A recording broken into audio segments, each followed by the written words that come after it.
ইসলামী bank news top 10।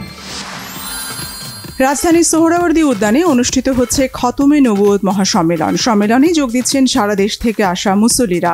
অংশ নিয়েছেন BNP, জামাত সহ বিভিন্ন রাজনৈতিক দলের নেতারা। বিএনপির মহাসচিব মির্জা ফখরুল ইসলাম আলমগীর বলেছেন, প্রতিবেশী দেশের সঙ্গে সম্পর্ক হবে সমতার ভিত্তিতে। ক্ষমতায় এলে পদ্মা ও তিস্তার পানি বণ্টনকে গুরুত্ব দেবে বিএনপি।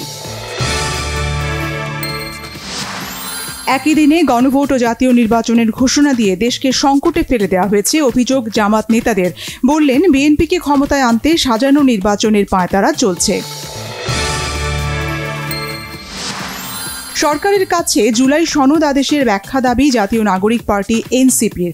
বাস্তবায়ন নিয়ে সন্দেহ আছে বলেছেন আখতার হোসেন।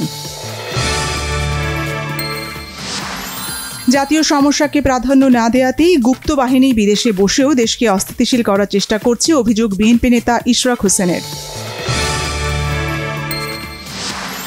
বিমান চলাচল ও ট্রাভেল এজেন্সি আইন পরিবর্তনে দেশের অন্তত 4,000 ট্রাভেল এজেন্সির ব্যবসা অনিশ্চয়তায় পড়বে। টিকিটের বাজার উন্মুক্ত না হলে কারসাজি বন্ধের উদ্যোগ হোঁচট খাওয়ার আশঙ্কা ব্যবসায়ীদের।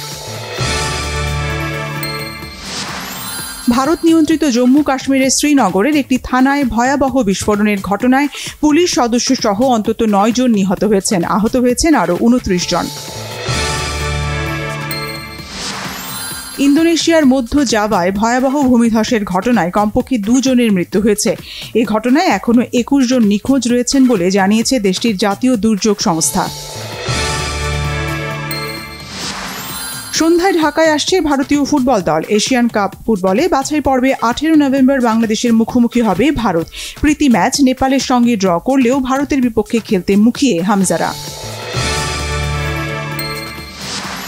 প্রীতি ম্যাচে অ্যাঙ্গোলার বিপক্ষে 2-0 গোলের জয় পেয়েছে বিশ্ব চ্যাম্পিয়ন আর্জেন্টিনা। অ্যাঙ্গোলার স্বাধীনতার 50 বছর পূর্তিতে আয়োজিত এই ম্যাচে গোল করেন মেসিও।